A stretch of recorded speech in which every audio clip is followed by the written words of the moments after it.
Supeni tercatat dalam sejarah Indonesia sebagai salah satu dari dua perempuan anggota BPUPK pada 1945.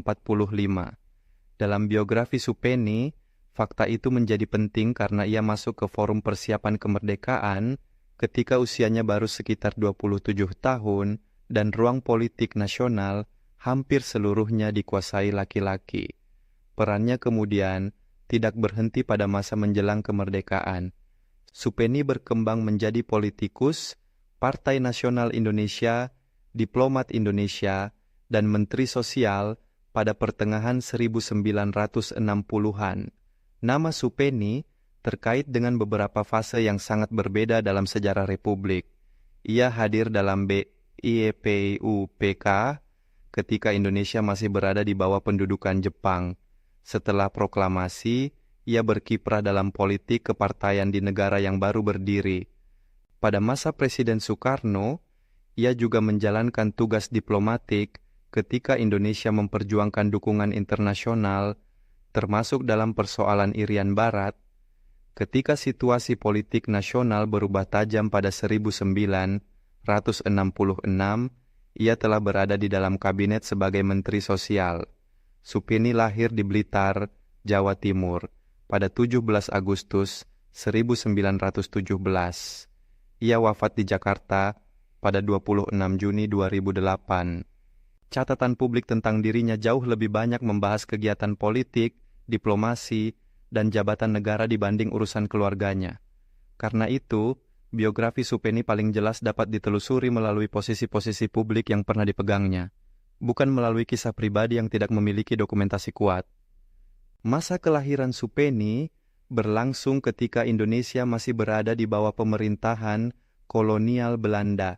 Pada dekade berikutnya, pendudukan Jepang mengubah susunan kekuasaan di Hindia Belanda dan membuka forum-forum politik yang sebelumnya tidak tersedia dalam bentuk yang sama.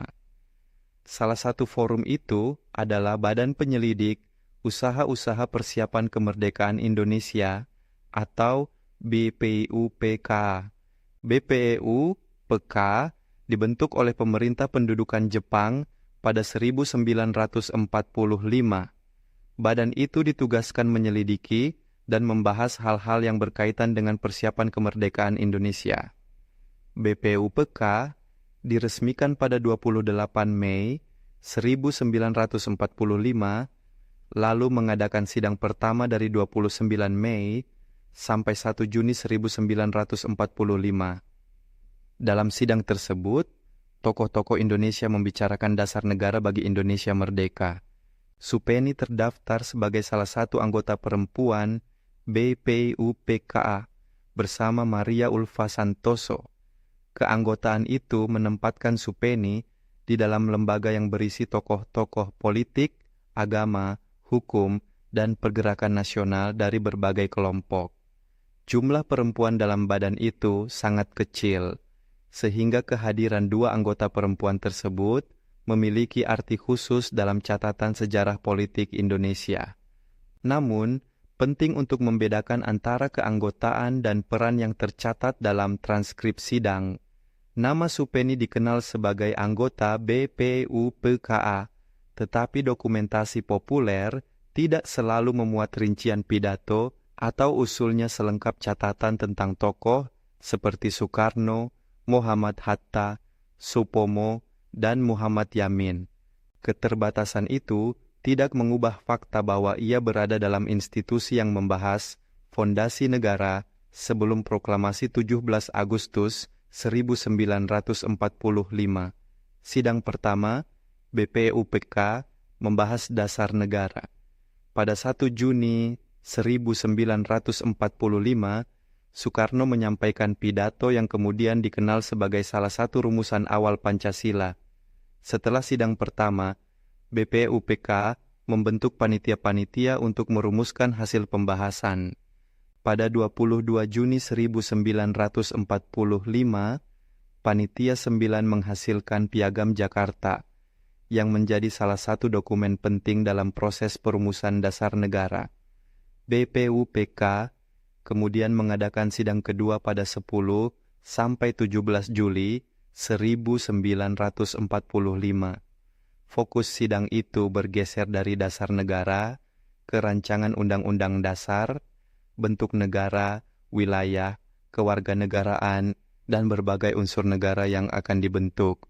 Supeni berada dalam suasana politik yang sangat padat ketika pembicaraan tentang kemerdekaan tidak lagi sekadar gagasan pergerakan, melainkan mulai diterjemahkan menjadi rancangan lembaga negara.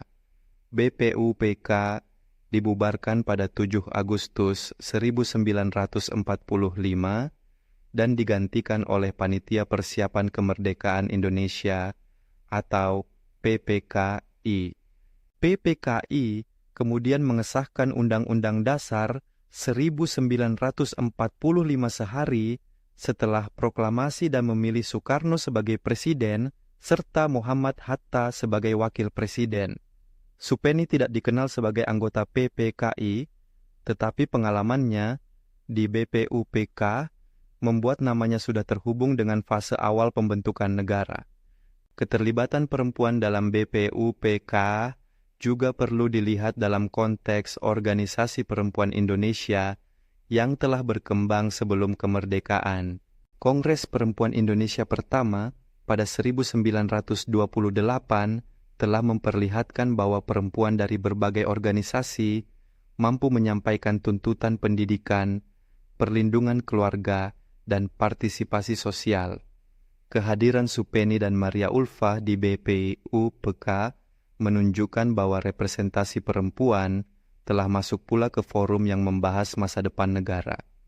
Sesudah Indonesia merdeka, persoalan utama berubah dari penyusunan dasar negara menjadi mempertahankan republik. Belanda berusaha kembali membangun kekuasaan kolonial, sementara pemerintah Indonesia harus membentuk administrasi, tentara, dan sistem politik. Dalam situasi seperti itu, pengalaman organisasi dan jaringan politik menjadi modal penting bagi tokoh-tokoh yang ingin tetap berada di arena nasional. Supeni kemudian berafiliasi dengan Partai Nasional Indonesia atau PANI. PNI memiliki akar sejarah yang kuat karena partai dengan nama tersebut pertama kali didirikan oleh Soekarno pada 1927 sebagai kendaraan perjuangan nasionalis melawan kolonialisme. Setelah kemerdekaan, PNI kembali menjadi salah satu kekuatan politik utama di Indonesia dan bersaing dengan partai-partai lain dalam sistem parlementer. Afiliasi Supeni dengan PANI menghubungkannya dengan arus nasionalisme yang sangat dekat dengan kepemimpinan Soekarno. Dalam periode demokrasi parlementer, partai politik tidak hanya bertarung dalam pemilu. Mereka juga memengaruhi pembentukan kabinet, arah perdebatan di parlemen, dan hubungan antara pemerintah pusat dengan kelompok-kelompok sosial di berbagai daerah. Pemilu nasional pertama Indonesia berlangsung pada 1955. Pemilu untuk anggota DPR digelar pada 29 September, sedangkan pemilu untuk konstituante digelar pada 15 Desember. PNI menjadi salah satu peraih suara terbesar bersama Masyumi, Nahdlatul Ulama, dan Partai Komunis Indonesia. Posisi PNI sebagai partai besar memberi ruang politik yang luas bagi kader-kadernya, termasuk tokoh perempuan seperti Supeni. Kiprah Supeni dalam PNI berlangsung ketika perempuan Indonesia telah memiliki hak politik formal, tetapi jumlah perempuan di pusat-pusat kekuasaan masih terbatas. Undang-Undang Dasar 1945 tidak melarang perempuan terlibat dalam kehidupan politik. Meski demikian, kehadiran perempuan dalam badan legislatif, kabinet, dan diplomasi tetap merupakan pengecualian dibanding dominasi laki-laki dalam struktur politik nasional. Karir Supeni tidak dapat dipisahkan dari perubahan sistem pemerintahan Indonesia pada akhir 1950-an. Konstituante hasil pemilu 1955 tidak berhasil menyepakati Undang-Undang Dasar baru. Pada 5 Juli 1959, Presiden Soekarno mengeluarkan dekret presiden yang memberlakukan kembali Undang-Undang Dasar 1945 dan membubarkan konstituante. Indonesia kemudian memasuki masa demokrasi terpimpin.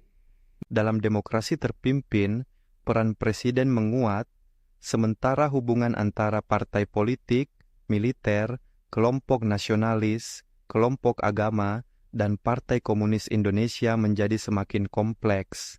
PNI tetap menjadi salah satu unsur politik penting. Bagi Supeni, pengalamannya dalam politik nasional memberi dasar untuk menjalankan tugas yang tidak lagi terbatas pada urusan dalam negeri. Peralihan itu tampak dalam penugasan diplomatiknya. Supeni dikenal sebagai diplomat Indonesia pada masa Soekarno. Tugas diplomatik pada periode itu berkaitan erat dengan kebijakan luar negeri Indonesia yang aktif mencari dukungan internasional bagi posisi Republik, terutama di Asia dan Afrika. Salah satu isu terbesar diplomasi Indonesia ketika itu adalah Irian Barat. Setelah pengakuan kedaulatan Indonesia dari Belanda pada 1949, wilayah Irian Barat belum diserahkan kepada Indonesia. Belanda tetap mempertahankan kekuasaan atas wilayah tersebut. Pemerintah Indonesia menilai keadaan itu sebagai kelanjutan persoalan dekolonisasi yang belum selesai. Perselisihan Irian Barat membawa Indonesia ke berbagai forum internasional. Pemerintah Indonesia tidak hanya menempuh jalur perundingan dengan Belanda, tetapi juga mencari dukungan negara-negara lain. Dalam politik luar negeri Soekarno, solidaritas anti negara Asia dan Afrika dipandang penting karena banyak negara di kawasan itu baru lepas dari kolonialisme atau masih menghadapi masalah penjajahan. Supeni dikaitkan dengan upaya diplomasi Indonesia untuk memperoleh dukungan bagi perjuangan Irian Barat. Penugasan semacam itu menuntut kemampuan berbicara atas nama negara dalam lingkungan internasional, sekaligus kemampuan menjelaskan bahwa sengketa tersebut bukan sekadar perselisihan bilateral Indonesia dan Belanda. Bagi pemerintah Indonesia, Irian Barat diposisikan sebagai bagian dari perjuangan mengakhiri kolonialisme. Konferensi Asia Afrika di Bandung pada 1955 memberi latar yang penting bagi diplomasi tersebut. Konferensi itu mempertemukan negara-negara Asia dan Afrika yang banyak di antaranya memiliki pengalaman kolonial. Prinsip antikolonialisme, kedaulatan, dan kerjasama negara berkembang menjadi dasar politik yang dapat digunakan Indonesia saat mencari dukungan internasional. Diplomasi Irian Barat juga berlangsung ketika persaingan Perang Dingin memengaruhi hubungan internasional. Amerika Serikat, Uni Soviet, negara-negara Eropa, dan negara-negara baru di Asia Afrika memiliki kepentingan yang berbeda. Indonesia harus membangun dukungan tanpa melepaskan prinsip politik luar negeri bebas dan aktif yang telah menjadi dasar kebijakan luar negerinya. Pada akhirnya, penyelesaian Irian Barat melibatkan persetujuan New York pada 15 Agustus 1962 antara Indonesia dan Belanda. Persetujuan itu membuka jalan bagi penyerahan administrasi wilayah melalui United Nations Temporary Executive Authority atau UNTIA. Pada 1 Mei 1963, administrasi Irian Barat diserahkan kepada Indonesia.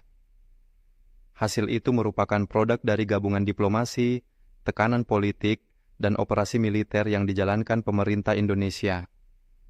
Supeni tidak dapat dipahami sebagai satu-satunya penentu penyelesaian Irian Barat. Keberhasilan Indonesia dalam isu tersebut melibatkan Presiden Soekarno, Menteri Luar Negeri Subandrio, diplomat, militer, dan dukungan politik dari banyak negara. Tetapi keterlibatan Supeni dalam diplomasi memperlihatkan bahwa ia dipercaya menjalankan peran internasional pada saat masalah Irian Barat menjadi prioritas negara. Tugas di luar negeri memperluas profil publik Supeni. Ia bukan hanya anggota perempuan BPUPK dari masa 1945 atau tokoh PNI dalam politik domestik. Ia juga menjadi salah satu perempuan Indonesia yang menjalankan pekerjaan diplomasi pada masa ketika representasi perempuan di bidang tersebut masih terbatas. Kehidupan diplomatik itu membawa Supeni lebih dekat pada pusat pemerintahan eksekutif. Pada 1964, ia diangkat menjadi Menteri Sosial dalam Kabinet Dwi Kora.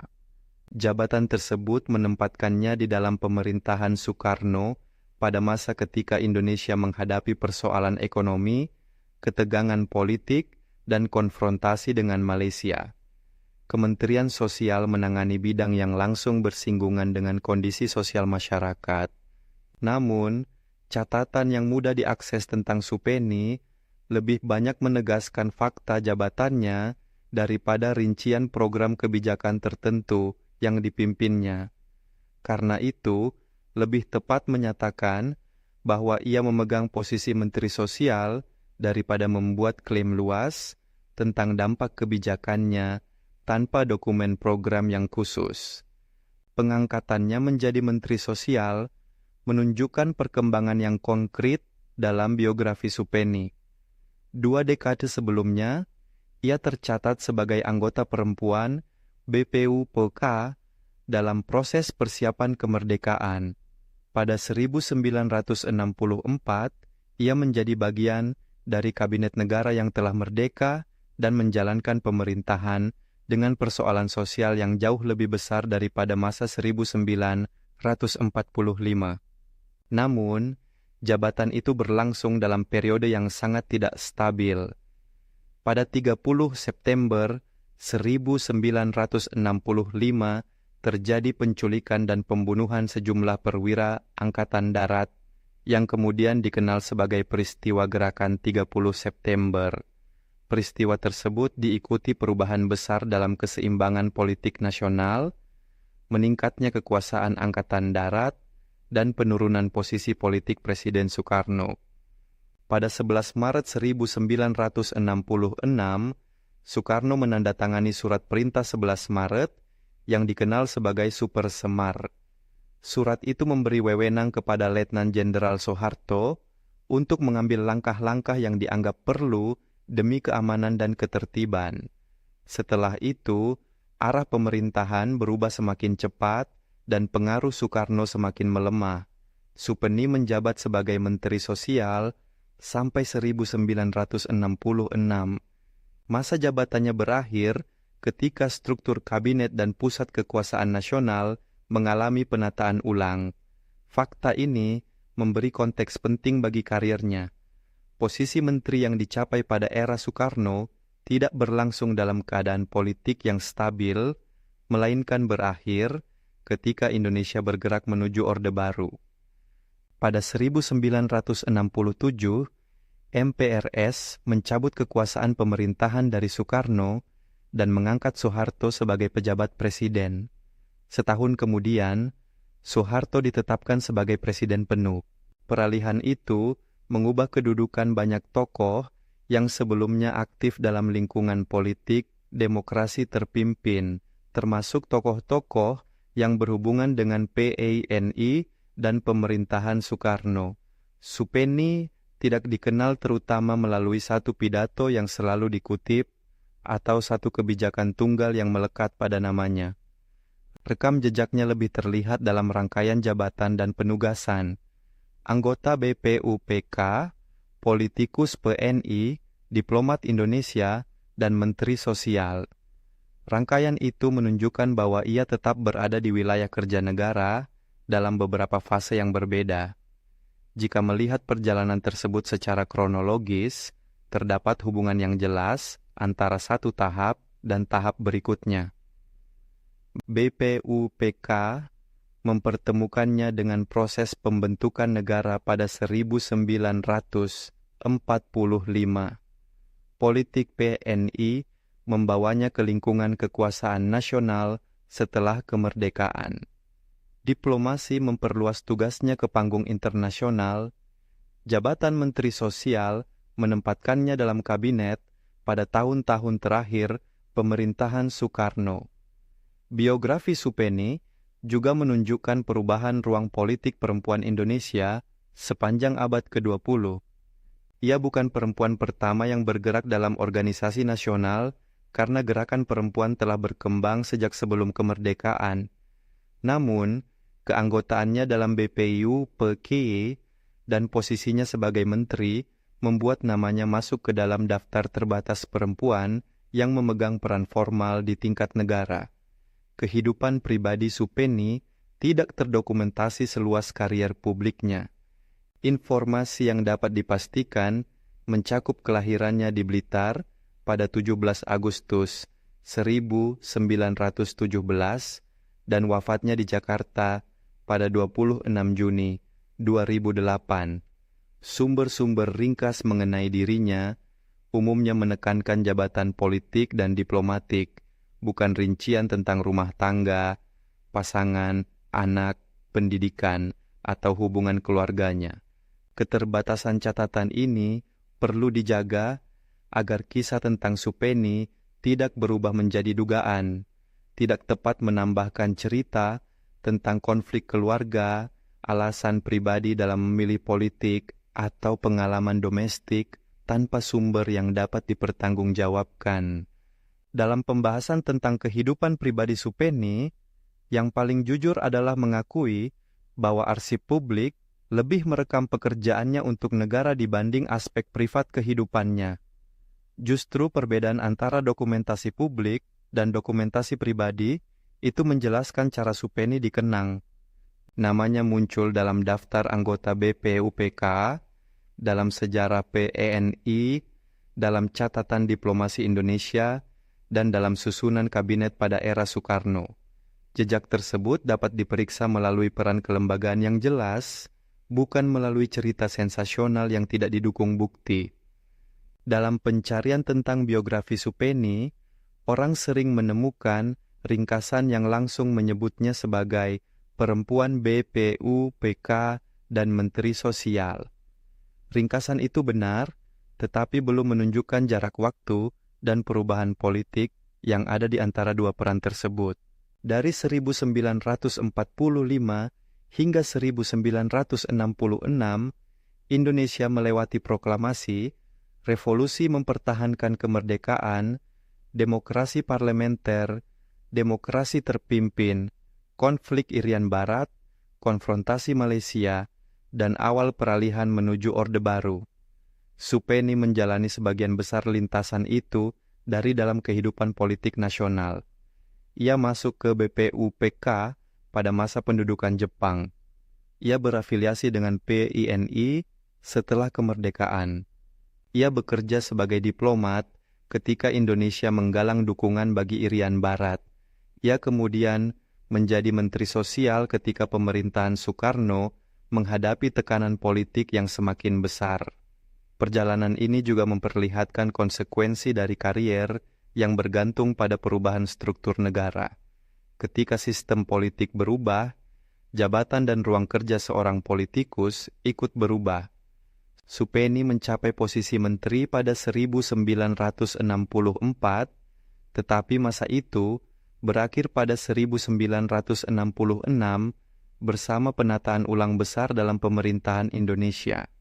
Karena itu, Supeni tidak hanya penting sebagai salah satu dari dua perempuan anggota BPUPK. Ia penting karena peran tersebut berlanjut dalam politik, partai, diplomasi, dan kabinet. Kehadirannya di BPUPK menunjukkan bahwa perempuan ikut hadir dalam forum perumusan negara. Karier berikutnya menunjukkan bahwa keterlibatan itu dapat berkembang menjadi tugas-tugas nasional dan internasional. Nama Supeni tetap relevan dalam sejarah perempuan Indonesia karena rekam jejaknya dapat ditempatkan pada beberapa bidang sekaligus. Ia berada di bidang politik melalui PINI, ia berada di bidang diplomasi melalui penugasan negara dan isu Irian Barat, ia berada di bidang pemerintahan melalui jabatan Menteri Sosial. Tidak banyak tokoh perempuan dari generasinya yang tercatat melalui kombinasi peran seperti itu.